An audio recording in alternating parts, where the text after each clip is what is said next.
Welcome back to Plug and Play EV, and I'm here just north of Boston with John, who has a 2022 Chevrolet Bolt EUV, and we're going to talk about the journey that John took to get into this car, how he feels about GM now versus how he was in the past. So an owner story that a lot of people can resonate with, I think. Let's jump in.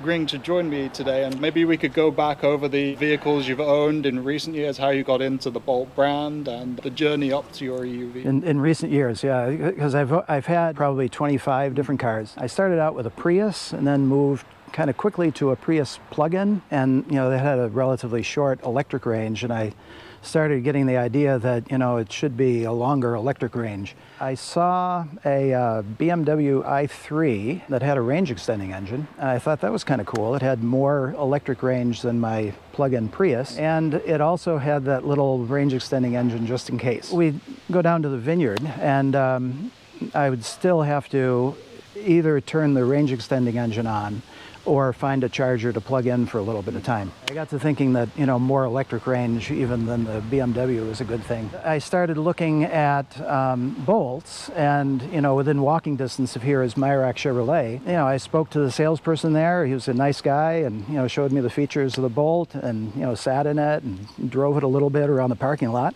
We worked out a deal, and I got the 2020. The hardest choice on that was the color. I think they probably had 4 or 5 each a different color, and I ended up getting a black one. Very difficult to keep clean, but that was the only downside to having that car. I love that car. It was great to travel around town, and we could make it to the vineyard and back without having to worry about charging. We took our first longer road trip out to Buffalo, New York.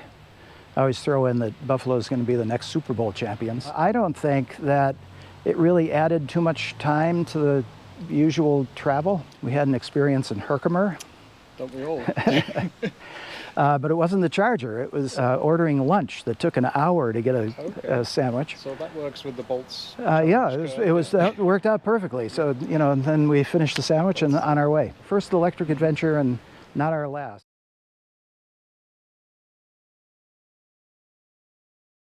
And now we obviously find ourselves in 2022. So there's a gap there, and this isn't a Bolt EV. So how did we get to the point where we were in the 2020 Bolt EV and pretty happy with it? Very happy until the first reports of battery fires. First, I was like, well, okay, there was a battery fire, in Europe or something, and I wasn't too concerned. But then it seemed like they were happening more frequently. Friends of mine would see these reports on the news or whatever, and they'd say, oh, you have a Bolt, don't you? And I said, well, I don't have to worry because I have a 2020. But then ultimately there was a report of a fire in a 2020. Right. And so changed. That story was out the window. And at the time of recording, this is about a year on from that. So we are pretty much 12 months to the day when that expanded recall went into any Bolt anywhere was under that recall, and we find ourselves in this everything has to be replaced. I'll link up in the description and the top of the video here all of the Bolt EV recall videos we've done. There's been a number of them, and we're still undergoing the process with ours. But yeah, maybe you can kind of go through where you were, how you felt at that time, and how it got you into this vehicle. Throughout this whole thing, I love the car. Mm-hmm. And, the 2020 was awesome. This is awesomer. Familiar refrain of most Bolt. Yeah, but the lack of communication from General Motors was upsetting.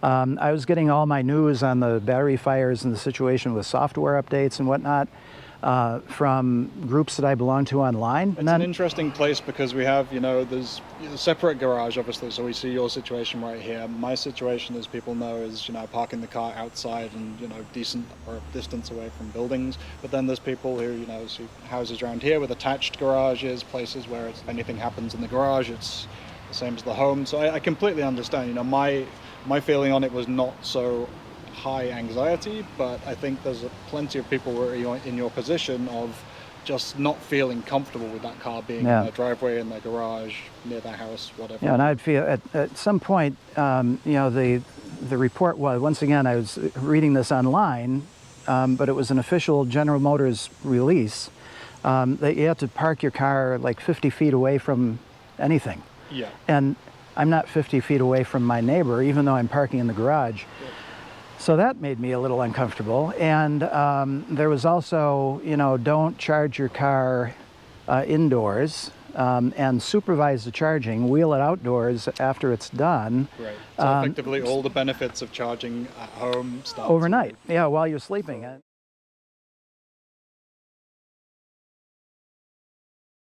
I caught wind of a buyback that General Motors was offering. Once again, nothing official to me is an option, but I called the concierge number. I asked them about all of the charging issues that I had seen online. But I said, at this point, I'm losing sleep. I'm concerned over this. I'm concerned over my neighborhood. What's the option on this manufacturer's buyback? And they explained that to me. For the first time, I'm hearing this officially, and I called them. So my wife and I talked about that, and we decided that would be a good thing to pursue. It took quite a while, but I was assigned a case number, submitted documentation, and that was proceeding. Very few times did they call me. And I think throughout the whole process, I got maybe one letter and 2 emails. It always seemed like the time of completion was stretching out. At first it was going to be 60 days, and then, it was going to be 60 to 90 days, and then switching to a manufacturer's swap, which was a whole other issue. I picked this up in March of this year. Yeah, I agree. I wonder if that happens in the less premium sound system, because that sounds like it's subwoofers kicking in.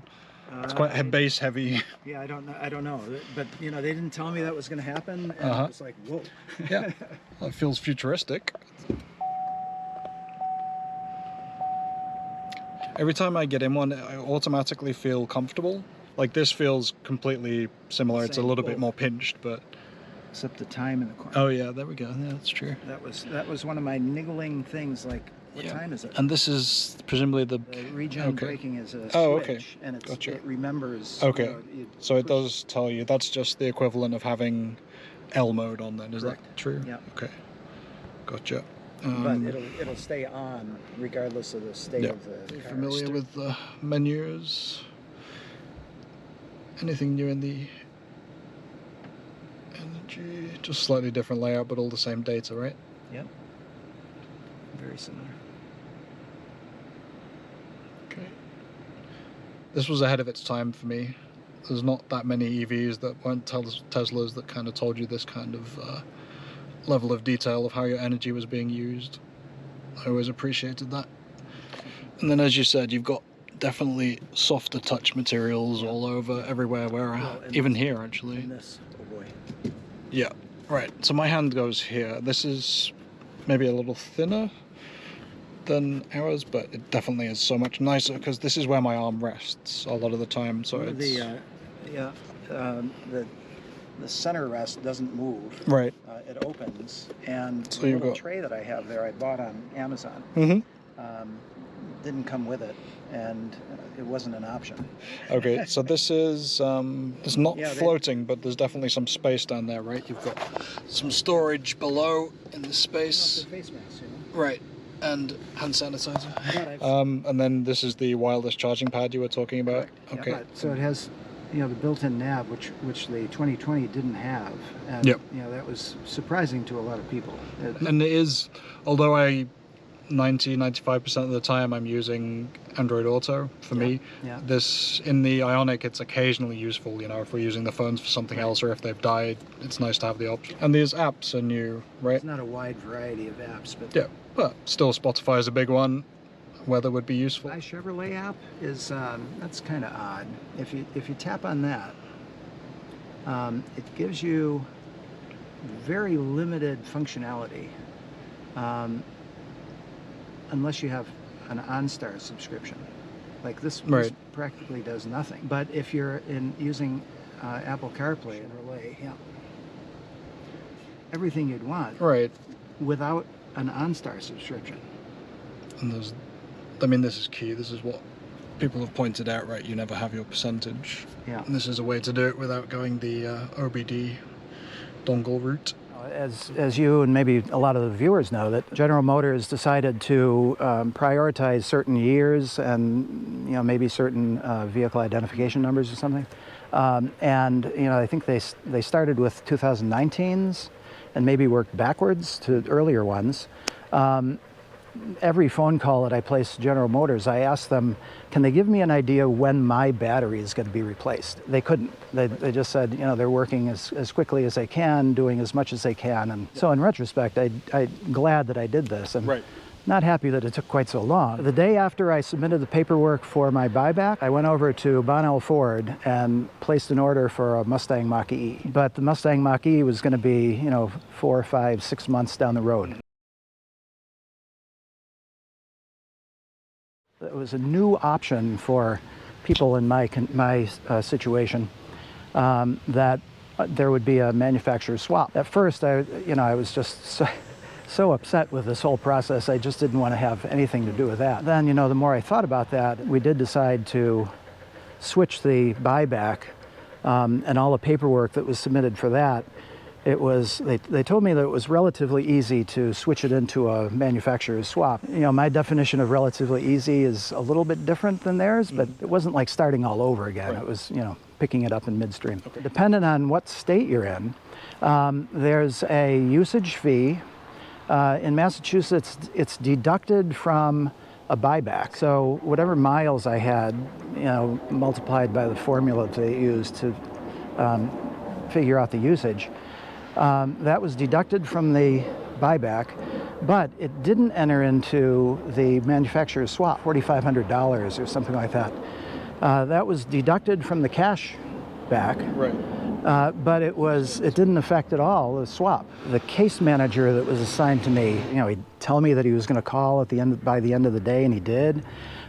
He responded to emails, just really quickly. Mm-hmm. He was awesome. He was the person that kept me with General Motors. Up to that point, I was like, oh man, this is just too much.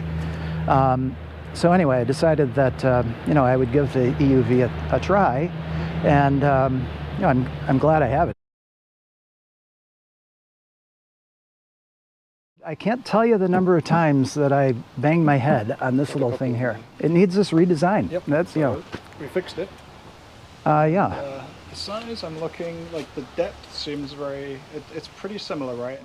The whole car is 6 inches longer, mm-hmm. And there's 3 inches extra in the back seat, right. which is significant because it's a smallish car to begin with. So that's leg room, is the same. Correct. They did an interesting thing with the headroom because of the sunroof. There's a sculptured part that is up higher where your head would fit. Mm-hmm. You'll be able to see that in a moment. But actually, I think the technical specs is that it's just slightly smaller storage capacity. Right. And I believe it's because of the rake of the window. And then, everything on the interior is just a little softer. Mm-hmm. I noticed, sitting in the driver's seat, there's some cushioning here. It's a softer material. Yeah. And on the 2020, you can bang it, and it's, hard plastic. So there's some cushioning here. On my 2020, there's a chrome strip above the instrument display, or the infotainment display. Yep. And the chrome strip catches the light, at whatever inopportune time it is. So I actually wrapped it with some flat black car wrap. Mm-hmm. And that cut that down. I like the rims on this one a lot more than me too. Also the blacked out bow tie. I just think it looks better. There's always the gold seems to stand out. It doesn't go with the colors most of the time. It's okay on this one. But, right. I blacked out Plaster Dipped our 2017 because it went with the white and black trim. If it was faster DC fast charging, it would be for me, it would be a perfect vehicle. So yeah, I guess moral of the story is consider your options. So thank you, John, for sharing your story of how you got into the Bolt EUV. My pleasure. Thank you for watching. As always, like, subscribe, do all the stuff that YouTube enjoys, and we'll be back with more EV owner stories soon. Cheers.